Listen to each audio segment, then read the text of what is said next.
Halo Smartscaper Indonesia dimanapun kalian berada, apa kabar kalian? Semoga kalian semua makin becek aja ya, main air terus. Oke, kali ini kita akan lanjut pembahasan mengenai parameter air lagi nih ya. Membahas salah satu parameter air yang sering banget menjadi concern ataupun menjadi pertanyaan para penghobi akuarium, terutama penghobi aquascape, yaitu pH. Jadi sebenarnya apa itu pH dan apakah pH emang sepenting itu? Oke, yang pertama gue harus jelasin dulu apa itu pH. Singkatnya, pH itu adalah mengukur seberapa asam ataupun mengukur seberapa basa air akuarium kalian. Nah, secara teknis, pH itu adalah perbandingan jumlah ion H+ dengan ion OH- yang diperlihatkan dengan skala angka ya. Di mana angka pH 7 itu dikatakan netral, di atas 7 itu disebut basa, dan di bawah 7 disebut asam. 7 netral, di atas 7 basa, di bawah 7 asam gitu ya. Jadi angka pH ini dibuat berdasarkan skala logaritmik ya, yang artinya setiap perbedaan satu angka, misal dari 7 ke 8, itu adalah 10 kali lipatnya. Contoh ya, misalkan pH 6, itu artinya 10 kali lebih asam dibandingkan pH 7. Dan contoh lain, misalkan pH 9, artinya itu 100 kali lebih basa dibandingkan pH 7 gitu ya. Apakah pH swing itu berbahaya? Ya, kita sering kan dengar kalimat pertanyaan kayak gini, hati-hati pakai CO2 ataupun pakai solenoid karena pH-nya akan menjadi swing, tidak stabil pH-nya sehingga bahaya buat tanaman dan buat ikan. Nah, apakah itu benar? Jawaban simpelnya tidak, itu tidak benar. Jadi di alamnya, baik itu di sungai maupun di danau air tawar ya, yang ditumbuhi tanaman air, fluktuasi pH akibat kandungan CO2 itu akan terjadi selalu, setiap harinya ya. Jadi pada saat malam hari di mana tanaman itu tidak berfotosintesis, tanaman itu kan respirasi ya, menghasilkan CO2 dari hasil respirasinya. Lalu juga ada juga CO2 hasil dari pembusukan material-material organik oleh si bakteri gitu ya, bakteri nitrifikasi. Sehingga menjelang malam ya, malam hari, dini hari sampai keesokan paginya, kandungan CO2 di air itu akan terus naik. Dan karena CO2-nya naik, maka akan menurunkan nilai pH-nya secara signifikan ya. Seberapa signifikannya tergantung airnya hard ataupun soft ya pH-nya. Nah, baru di pagi dan siang harinya pas saat matahari terbit ya, kadar CO2-nya itu akan berkurang karena diserap oleh tanaman untuk berfotosintesis. Sehingga karena CO2-nya berkurang, maka pH juga akan ikut naik. Jadi, naik turunnya pH air di sungai dan di danau itu akan selalu terjadi secara alami. Dan fluktuasinya itu bisa sangat signifikan juga ya, terutama misalkan airnya soft banget ataupun pH-nya soft banget gitu. Nah, pagi hari itu pH bisa turun mencapai 5 komaan ya, dan saat puncak fotosintesis di siang hari pH itu bisa naik sampai ke angka 9 komaan. Kalau kalian lihat nih, tabel ini nih, ini adalah tabel fluktuasi kadar CO2 terlarut dan nilai pH pada danau yang airnya soft ya. Nah, di pagi hari CO2-nya itu tercatat mencapai level 81% sehingga menurunkan pH-nya ke angka 5,7, rendah banget kan. Lalu CO2-nya itu akan turun secara gradual mendekati 0% pada puncak fotosintesis di siang hari ya. Diikuti kenaikan pH-nya mencapai 9,6 karena CO2-nya berkurang.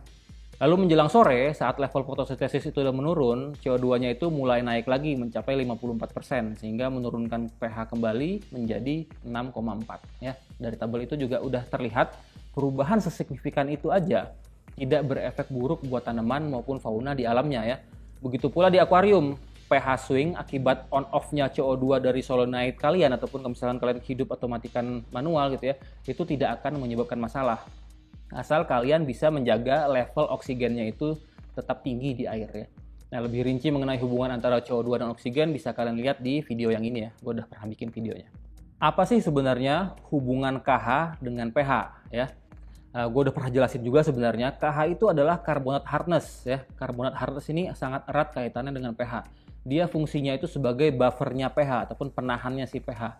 Semakin kecil KH, maka si pH-nya ini akan semakin mudah berubah ya. Begitu pula sebaliknya, semakin tinggi KH ataupun semakin hard airnya, maka pH-nya itu akan semakin sulit untuk dinaikkan maupun diturunkan gitu ya. Hal lain apapun yang bisa menaikkan ataupun menurunkan KH ya, yang bisa kalian pakai naikin KH ataupun turunin KH itu juga akan ikut menaikkan dan menurunkan pH. Tapi tidak sebaliknya, yang menaikkan ataupun menurunkan pH belum tentu bisa menaikkan dan menurunkan KH ya. Nah, nilai KH ini sangat berperan penting untuk tanaman dan fauna. Gue udah pernah bahas juga ya di video yang ini ya. Nah, singkatnya yang perlu kalian ketahui dan yang perlu kalian jaga adalah kestabilan nilai KH-nya, bukan nilai pH-nya ya. Jadi apabila nilai KH itu fluktuatif signifikan, maka hal inilah yang dapat membunuh fauna. Jadi kesimpulannya adalah pH swing akibat CO2 itu tidak berbahaya. Namun pH swing akibat KH yang swing ataupun KH yang tidak stabil itulah yang berbahaya, yang bisa membunuh fauna kalian. Lalu ngukur pH pakai pH pen ataupun pakai lakmus itu tidak berguna dong bang? Ya sebenarnya nggak gitu juga sih, karena ada jenis tanaman dan fauna tertentu yang sensitif terhadap nilai KH, yang mana juga tentunya akan mempengaruhi nilai pH-nya. Contoh nih ya, misalkan kalian pelihara ikan siklit, katakan siklit Afrika dari Danau Malawi ataupun Tanganyika ya, yang mana di danau tersebut airnya itu pH-nya di atas 8 dan KH-nya sangat hard di atas 10 gitu ya. Nah, apabila kalian injeksikan CO2 di akuarium ya, sehingga pH-nya turun itu mencapai 7, maka sebenarnya si siklitnya itu tidak akan terpengaruh apapun, akan baik-baik aja. Apabila kalian masih bisa menjaga nilai KH-nya itu di atas 10 ya.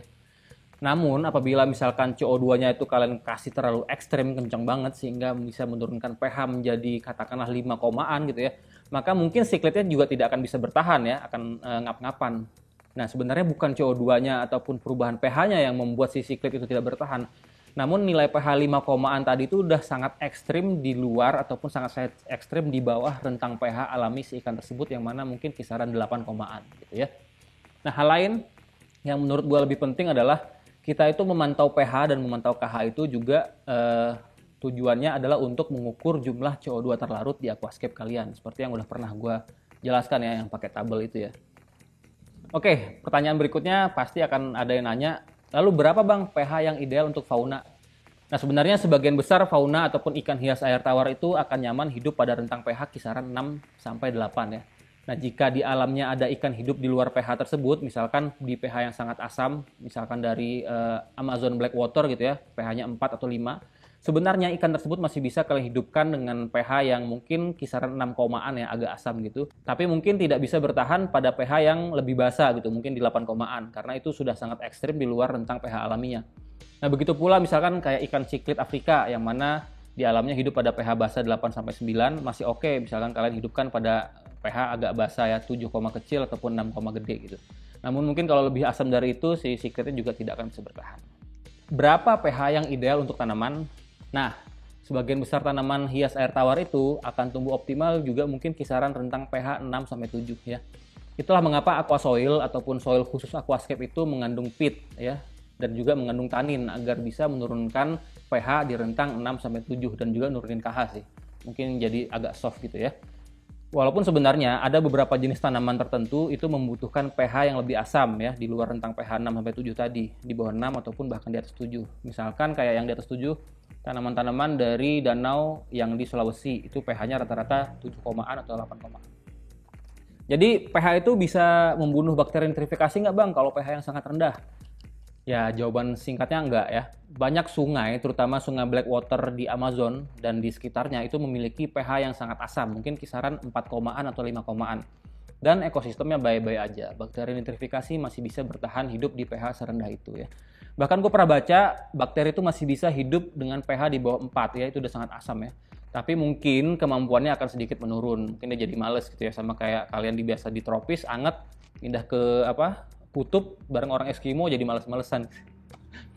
Oke, jadi bagaimana cara untuk menaikkan ataupun menurunkan pH sehingga kita bisa mendapatkan angka pH yang ideal ya. Nah, sebelum kalian mencoba menaikkan ataupun menurunkan pH, kalian harus mengukur nilai KH-nya juga ya. Karena sebagian besar benda yang mempengaruhi pH akan juga mempengaruhi KH ya.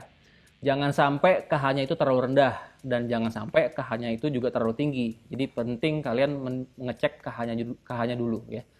Jadi menjaga nilai KH yang ideal dan stabil itu lebih penting ya, dan lebih berpengaruh signifikan terhadap tanaman dan fauna kalian. Nah untuk menaikkan pH itu gampang aja, kalian harus berikan sumber-sumber kapur ataupun sumber-sumber karbonat ya. Misalkan contoh gampangnya dari karang jahe ya, coral chips, ataupun dari batu gamping karena mengandung kapur ya, mengandung karbonat. Atau dari bahan kimia kayak dari yang mengandung kalsium karbonat, contohnya baking soda, itu juga bisa menaikkan pH. Tapi hati-hati, ketiga benda yang gue sebutkan tadi juga akan ikut menaikkan KH-nya. Jadi harus dipantau juga KH-nya. Nah, yang bisa menaikkan pH tanpa menaikkan KH satu-satunya adalah dengan jalan aerasi ya. Kalian kasih aerator ataupun kasih surface skimmer ataupun kasih arus lain di permukaan air. Sedangkan untuk nurunin pH ya tentunya kalian harus berikan sumber-sumber bahan yang memiliki kandungan asam organik ya, seperti peat ataupun seperti tanin. Contohnya dari kayu, dari daun ketapang, dari soil khusus aquascape dan lain-lain. Sebenarnya cara yang lebih mudah dan cara yang lebih terukur itu pakai air RO ya, air reverse osmosis. Tapi harus hati-hati juga karena seluruh benda yang gue sebut tadi itu akan turut menurunkan KH ya. Terutama air RO tadi KH-nya terlalu soft, bahkan mungkin 0. Jangan sampai KH air akuarium kalian itu terlalu soft atau di bawah 1 gitu ya. Nah, contoh lain yang bisa menurunkan pH ataupun contoh lain, satu-satunya yang bisa menurunkan pH tanpa menurunkan KH adalah dengan injeksi CO2. Jadi injeksi CO2 adalah cara yang paling optimal. Oke, sepertinya gitu aja ya. Akan gua simpulkan aja beberapa poin penting dari video kali ini. Yang pertama, pH swing akibat penggunaan CO2 itu ataupun penggunaan solenoid itu tidak berbahaya ya. Namun yang kedua, KH swing yang mengakibatkan pH swing lah yang sebenarnya berbahaya ya. Maka dari itu kalian harus jaga nilai KH-nya tetap stabil. Lalu yang ketiga, pH itu sangat berkaitan erat dengan KH ya. Semakin tinggi KH, maka pH akan semakin stabil dan juga sebaliknya ya.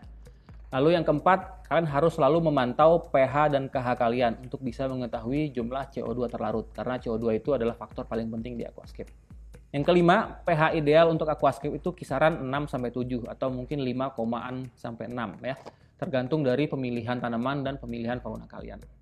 Lalu yang keenam, yang terakhir, kalian harus gunakan tanaman dan fauna yang sesuai dengan parameter air kalian. Jangan gunakan tanaman dan fauna yang di luar rentang parameter kalian secara ekstrim karena akan membuat tanaman dan fauna tidak optimal. Oke, sekian dulu. Kalau misalkan masih ada pertanyaan, jangan sungkan bertanya di kolom komentar ya. Tapi tolong pertanyaannya yang berkaitan dengan tema video ya. Kalau yang tidak berkaitan mungkin bisa tanyakan di kolom komentar video lain. Ingat, aquascape itu tidak mudah, tapi tidak susah kalau kita mau belajar. Makanya saksikan terus Aquajaya Aquaresept, channel lengkap belajar aquascape. Be a smart scaper. Akhir kata, assalamualaikum warahmatullahi wabarakatuh. Bang Wen pamit. Ciao.